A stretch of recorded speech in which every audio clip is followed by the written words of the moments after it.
Good morning. My name is Lonnie Ayers from SAP BW Consulting, and I'd like to talk to you a little bit today about doing what I call a KPI Sweep. Basically, I'm going to cover three areas: how you define your strategic level KPIs, your tactical KPIs, and then your operational reporting layers. Here you have an example of a company we worked with that had a large number of KPIs, more than 2,200 when we finally finished the count, and really no overall plan. So what did we do? Well, we decided to perform a corporate KPI sweep. If you've ever been in a government organization, you'll know this as finding out which reports are still used by anybody anywhere in the organization and which ones are not. And you may find that a lot of them are not. So step one. You must gather all your KPIs in a single place. And you're going to find that there are a lot of them and that they're hard to find, so budget plenty of time to do this. Next, you must organize your KPIs. So group them into various types of groups that will be obvious. Some are strategic or corporate, such as profitability or cash flow, and they'll generally fall into customer, operational, employee, or product type of KPIs.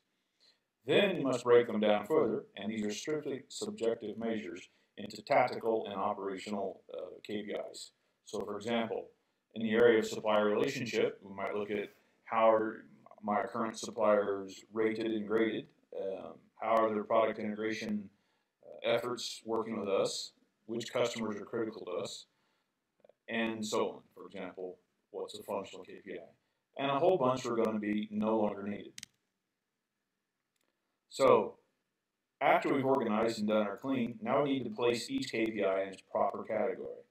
So, strategic, corporate, total sales revenue will go in financial, lost time accident hours may go into employee, operational, perhaps product quality, and then finally, many of them are going to be gone. Percent of online transactions, for example, may not be important to you if you happen to be a cement mixer, or it might be, you never know. Now we're going to have to do some analysis, and this is where we start making the transition from what's spread about your company to what's eventually going to come out of your BW system. So we must analyze the KPI groups and then record these decisions in what's called the SAP Measure Catalog. Measure Catalog is simply nothing other than a catalog that says these are the KPIs that we look at. This is where they come from, their sources, and who uses them, and what's good or bad, whether they're going up or going down. And then finally, we must segregate our KPIs by reports. Some reports are operational and can be derived from your existing SAP system, your Oracle system, perhaps even a COBOL system. Others are truly BW type systems. Once they're segregated and analyzed, now we'll know when they're produced, how navigation will have, are they real time, are they offline, what sort of aggregation levels are required, how often they're produced. You know, especially if we're going to print these out, printing them off daily may get to be very expensive.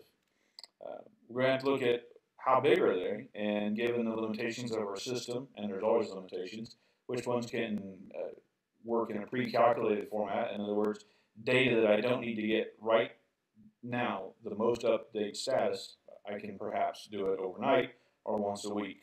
For example, an aircraft maintenance plan, I don't really need to run that except once a month if I'm talking about the monthly maintenance plan. I have to decide on the type of report, whether it's going to be web-based, paper-based, derived from ABAP, you name it. And if I can, I'm going to have to find some references in the SAP system, in particular in the SAP business content, so that I'm not redoing or developing stuff that already exists.